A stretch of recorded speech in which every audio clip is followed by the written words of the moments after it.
Shalom shalom, j'espère que vous allez bien. Alors dans cette vidéo, je vais répondre à cette question qu'on me pose régulièrement sur Instagram. Est-ce que ce sont mes pensées ou est-ce que c'est Dieu qui me parle? Et en d'autres termes, comme je l'ai reformulé juste en dessous, comment entendre la voix de Dieu? Mais d'abord, si c'est la première fois que tu tombes sur une de mes vidéos, bienvenue! Sache que sur cette chaîne, je partage la parole de Dieu et je vous parle de ma foi en Jésus-Christ. Donc si c'est quelque chose qui te parle, si c'est également ton partage, n'oublie surtout pas de t'abonner.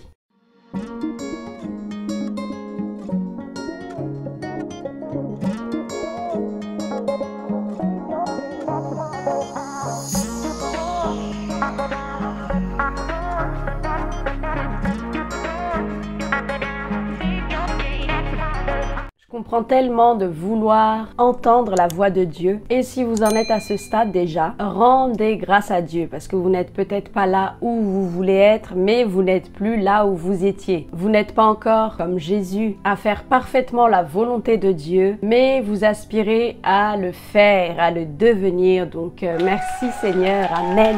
L'objectif d'entendre clairement la voix de Dieu, c'est effectivement de pouvoir être au bon endroit, au bon moment, dans les bonnes circonstances, auprès de la bonne personne vers qui Dieu nous a envoyés. C'est d'être positionné en fait dans le parfait timing de Dieu. Et il y a plusieurs voies, mais il y a aussi plusieurs voies avec un X pour entendre une instruction. Ça peut être par un rêve, ça peut être par des circonstances, par ce qu'on appelle des coïncidences, des signes, par des personnes, etc. Mais peu importe la voie avec un E utilisé. En revanche, la voix avec un X qui parle à notre cœur, il y en a que 3. Il y a la voix que j'appelle la voix séculière ou laïque et je vous expliquerai par la suite pourquoi. Il y a la voix satanique, celle du diable, et il y a la voix de l'esprit, donc celle du Saint-Esprit. Et la voix de l'esprit, c'est d'après moi le plus simple, c'est celle qui est toujours alignée avec la parole de Dieu et la nature de Dieu. La voix satanique en revanche contredit toujours la parole de Dieu, la met en doute aussi, notamment quand vous ne croyez pas que vous êtes assez bien, que vous êtes moche, que vous ne valez rien, alors que la parole dit que vous êtes une créature merveilleuse. Donc là, on voit tout de suite quelle est la voix satanique puisqu'elle vient contredire ce que la parole de Dieu dit. Celle qui est la plus difficile, c'est la voix séculière, parce qu'elle n'est pas clairement antéchrist. Par exemple, l'idée qu'aller en boîte de nuit ne pose pas vraiment un problème vient de la voix séculière. La voix séculière nous questionne en fait sur jusqu'où est-ce qu'on peut aller au contact du péché, mais sans péché.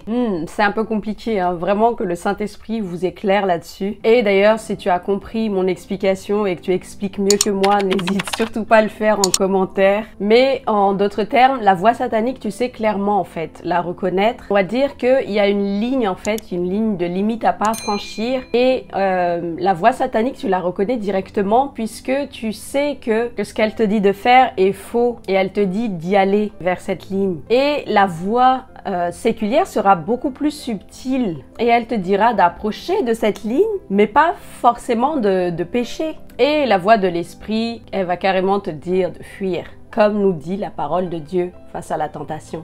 Je ne sais pas si vous comprenez mieux, mais en gros, la voix séculière, elle contredit la nature de Dieu. Et c'est vrai que c'est facile de prendre la parole de Dieu et de reconnaître ce qui est satanique ou non, et de reconnaître la voix satanique. Vous savez, il est écrit dans la Bible que les enfants d'Israël connaissent les actes de Dieu, et Moïse connaît ses voix. Il y a une compréhension plus profonde selon le stade où nous en sommes en fait dans notre relation avec Dieu, selon la proximité que nous avons avec Dieu. Voilà pourquoi plus on grandit spirituellement, moins on est séculier. Une fois ces 3 voies établies, il faut encore que j'établisse un autre point important avec vous avant de vous donner ces quelques clés. Jésus dit « Les brebis entendent ma voix, je les connais et elles me suivent ». La question ne devrait pas être comment je peux entendre Dieu, mais est-ce que j'entends Dieu? Est-ce que je suis une brebis du Seigneur? Est-ce que je lui appartiens? Parce que si oui, tu lui appartiens, si oui, tu es né de nouveau, la question n'est pas d'entendre Dieu. La question est de reconnaître la voix de Dieu. Et si vous cherchez un parfait exemple de quelqu'un qui entend la voix de Dieu, mais qui ne sait pas qu'il entend la voix de Dieu, je vous invite à lire l'histoire de Samuel, notamment au début de son histoire qui se trouve dans 1 Samuel 3.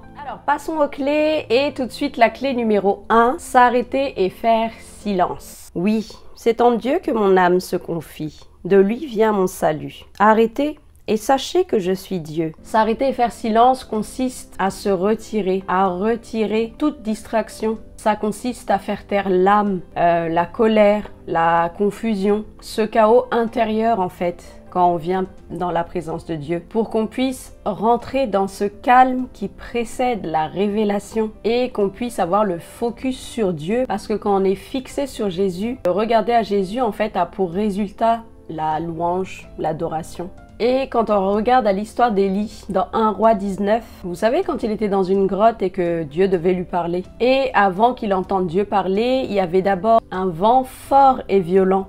Ensuite, il y a eu un tremblement de terre. Et juste après, il y a eu un feu. Et après, il y a eu le murmure doux et léger de Dieu. Et ce passage nous enseigne en fait que Élie n'avait pas d'autre choix que de subir ce vent violent, ce tremblement de terre, ce feu. En revanche, il avait parfaitement le choix d'entendre et d'obéir à la voix de Dieu. Si vous vous rappelez, Thomas devait absolument voir les mains percées de Jésus pour croire, alors que Jésus dit « Heureux ceux qui n'ont pas vu et qui ont cru ». Pourquoi est-ce que je dis ça? Parce que tu as la capacité, avec l'aide du Saint-Esprit et une certaine discipline, de réduire au silence le chaos intérieur, d'écouter. Tu n'as pas besoin de te fier à ce que tu vois. Donc ne sois pas emporté par la turbulence de ce qui se passe autour de toi ou même de ce que tu es en train de demander à Dieu, de la question que tu es en train de poser à Dieu.